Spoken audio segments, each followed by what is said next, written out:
আমরা যত রকমের আল্লাহর উপাসনা করে থাকি, সমস্ত উপাসনার সাক্ষী হলেন নবী মুহাম্মদ রাসূলুল্লাহ সাল্লাল্লাহু আলাইহি ইসলাম, যার নাম আল্লাহর পাশাপাশি রাখা আছে মুহাম্মদ রাসূলুল্লাহ সাল্লাল্লাহু আলাইহি ইসলাম।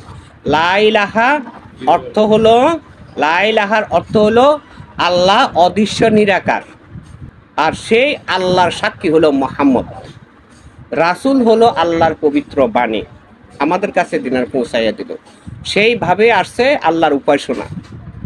আল্লাহর উপাসনা আমরা করি, কিন্তু আল্লাহকে বেশি বিশ্বাস করি, রাসূলকে সুন্নত হিসেবে মানি। আসলে রাসূল ছাড়া কোনো ইবাদত নেই, রাসূল ছাড়া কোনো ইবাদত নেই। যারা বুঝাচ্ছে, বলছে লা ইলাহা মানে হলো মহাপবিত্র, এর ঊর্ধ্বে আর কোনো পবিত্রতা নেই। যত লা ইলাহা যখন করবেন তত পবিত্রতা অর্জন হবে।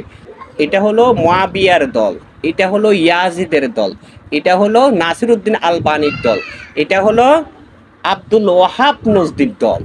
এরা সবাই রাসূল বিরোধ করেছে। কাজে আমরা সব সময় কি করব? নবীকে অন্তরে বিশ্বাসে রাখবো, ভালোবাসবো। এখন নবীকে পাইতে হলে তাহলে মুর্শিদ ধরতে হবে। আজকে যদি এখানে মুর্শিদের আদর্শ না থাকতো, তা আমরা এইভাবে ধ্যানে মোরাকাবা অনুসারে নামাজটা আদায় করতে পারতাম না। এটা কোনো হাদিসের নামাজ না, এটা হলো কোরআনের নামাজ, এটা হলো অলিয়াউলের আদর্শের নামাজ, এটা হলো আল্লাহ পাকের অনুমতির নামাজ, যাকে বলা হয়েছে মোরাকাবা মুশাহাদা অনুসারে যার যার মুর্শিদকে সামনে নিয়ে, যার যার মুর্শিদের সুরাতকে সামনে নিয়ে আল্লাহর ইবাদতে শরীক হয়ে যাও। মুর্শিদকে সামনে নিয়েছে বলা হয়েছে যার যার পবিত্রতাকে সামনে নিয়ে যার যার ইবাদতে শামিল হয়ে যাও বা প্রস্তুতি নিয়ে আনো, নিয়ত করে ফেলো। তার নিয়েছি মুর্শিদের সুরাত, কারণ আল্লাহ বলতেছি মুর্শিদ হলো এক জায়গায়, আল্লাহ হলো আরেক জায়গায়। তাতে আমার ইবাদতের মধ্যে ঘাটতি হয়ে যাবে, ইমান ঠিক হবে না, ইমান ঠিক হবে না। কালমা তাইবা 1000 বার পড়লে ইমানদার হয় না, একবার পড়লেও ইমানদার হয়। তবে বুঝিয়া কলমা পড়তে হবে। আসমানে আল্লাহ আছে, লা ইলাহা আল্লাহর কুদরতি নাম, তিনি অদৃশ্য নিরাকার। মুহাম্মদে যখন পেয়েছি, মুহাম্মদ হলো আল্লাহর সাক্ষী, মহাপবিত্র। রাসূল মানিটা হচ্ছে যিনি আল্লাহ হইতে সুসংবাদ আনায়ন করে মানুষের মধ্যে পৌঁছায়, তাহাকে রাসূল বলা হয়েছে। যারা আল্লাহর পক্ষে, আল্লাহর সাথে হট কানেকশন রয়েছে। এখন কানেকশনটা মহাপবিত্রর সাথে কানেকশান যুক্ত করতে হলে নিজের মধ্যে সেইভাবে পবিত্র অর্জন করতে হবে। তো আল্লাহ নবী রাসূলুল্লাহ সাল্লাল্লাহু আলাইহি ইসলামকে তো শুরুতেই বানাইয়া পবিত্র বানিয়ে ফেলেছেন, শুরুতেই পবিত্র ঘোষণা করে দিয়েছেন। তিনার পবিত্র দিয়ে সারা জাহানের সমস্ত মানুষের পবিত্র পরিমাপ অনুযায়ী অগ্রসরে আল্লাহর সাক্ষাৎ। আল্লাহর সাক্ষাৎ হয় মুহাম্মদের দেখার মাধ্যম দিয়ে, মুহাম্মদ ছাড়া আল্লাহর সাক্ষাৎ হয় না। যারা আল্লাহর সাক্ষাৎ লাভ করে তাদের দুনিয়া আখিরাত কোনো ভয় থাকে না। অতএব আমরা বুঝিয়া ইবাদত করার চেষ্টা করব, মানিয়া চলার চেষ্টা করব, বিশ্বাস ভক্তি প্রেমের মাধ্যমে নিজেকে পরিপূর্ণ করব এবং প্রতিদিন দরবারে অবস্থান করব। মুরাকাবা মুশাহাদা তুমি একবারও করতে পারো, বারবারও করতে পারো, নির্জনে করতে পারো, রাতে 3টাও করতে পারো, দিন দুপুরেও করতে পারো, সন্ধ্যাও করতে পারো, ফজরেও করতে পারো, যখন খুশি করতে পারো। এটার জন্য টাইম নির্দিষ্ট নাই। তবে মাগরিবের টাইমটা হলো জেনারেল, এই মাগরিবটা হলো জেনারেল টাইম। এই জেনারেল টাইমটা এই জন্য নির্ধারণ করা হয়েছে, এই মাগরিবে কিয়ামত হবে বলা হয়েছে, মাগরিবে কিয়ামত হবে। কিন্তু কিয়ামত হাসর কিয়ামত আর রোজ কিয়ামত। রোজ কিয়ামত হলো যেই দিন মানুষটা মৃত্যুবরণ করে, সেই দিন তার জন্য রোজ কিয়ামত। আজরাইল দিয়া জান কবজ করা হয়, মালিকুল মৌত হাজির হয়, তার মৌত হয়ে যায়, তার পূর্বে তার প্রথমে চোখের পাওয়ারটা অফ হয়ে যায়।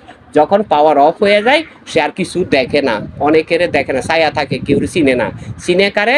আল্লাহর কুদরতি ফেরেশতারা যখন তার সামনে হাজির হয় তাদেরকে দেখে।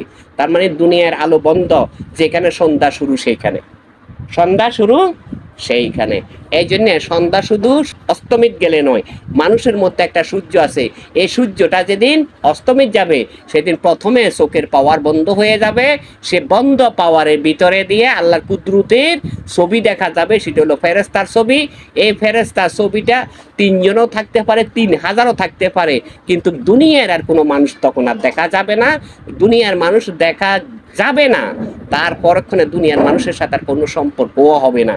পরবর্তীতে যাদেরকে নতুনভাবে দেখব তাদের সাথে সম্পর্ক হবে, ভালো মন্দর হিসাব এইখানে শুরু হবে। আর যাদেরকে দেখেছি তারা হলো আমার আমলের পবিত্র আর আমলের অপবিত্র। প্রয়োজনে বলবে তুমি রেডি হয়ে যাও, তোমার সময় হয়ে গেছে। এগুলো হলো পবিত্রতার ফল। কাজেই আমরা দুনিয়ার মধ্যে চলাফেরাতে ভালোবাসাকে জয় করার জন্যে বেশি বেশি আমরা পবিত্র অপবিত্র কর্ম করে ফেলাই। এই অপবিত্র কর্ম ধ্বংস করবে অনাবার্য। কাজে আমরা ধ্বংসের থেকে রক্ষা পাই। আল্লাহ যেন আমাদের হেফাজত করে।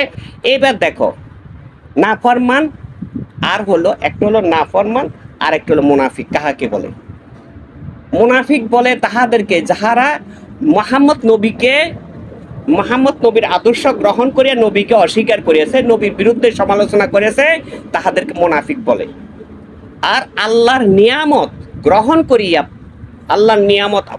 করিয়া আল্লাহর শান্তি গ্রহণ করিয়া এই নিয়ামত শান্তিকে যারা অস্বীকার করেছে তাহাদেরকে কি বলে? নাফরমান। নাফরমান ব্যক্তিদের কখনো কখনো শান্তির সুফল আসবে, ঈমান আসবে, মজবুত হয়ে যেতে পারে, কিন্তু মুনাফিকের হবে না। মুনাফিকের হবে না। আর মুনাফিক মানুষ কোন সময় হবে তার কোনো নিশ্চয়তা থাকে না। সে মৃত্যুর আগেও হইতে পারে, মৃত্যুর মানে মরণের মুহূর্তে হইতে পারে, তার পূর্বেও হইতে পারে, যে কোনো টাইমের মধ্যে হইতে পারে। তাহলে তাদের হাদিসটা আমাদের কাছে পৌঁছায় গেছে, আমরা আল্লাহর ইবাদত করি, অথচ মুহাম্মদ মরে না। আত্মা মরে না, রূহ মরে না, আল্লাহ মরে না। আল্লাহ যাহাদেরকে আল্লাহর নামের পাশে কলমার সাথে যুক্ত করে দিয়েছে তাহারা কেউ মরে না, তারা মরেন না কিয়ামত পর্যন্ত, হাসর কিয়ামত পর্যন্ত তাদের পবিত্রতা এইভাবেই থাকবে। আল্লাহ দয়া করুক সকলের উপর। আমরা শান্তি রহমত কামনা করব, নিজেকে সুন্দর জীবন যাপন করার চেষ্টা করব, ভালোবাসবো একে অপরকে।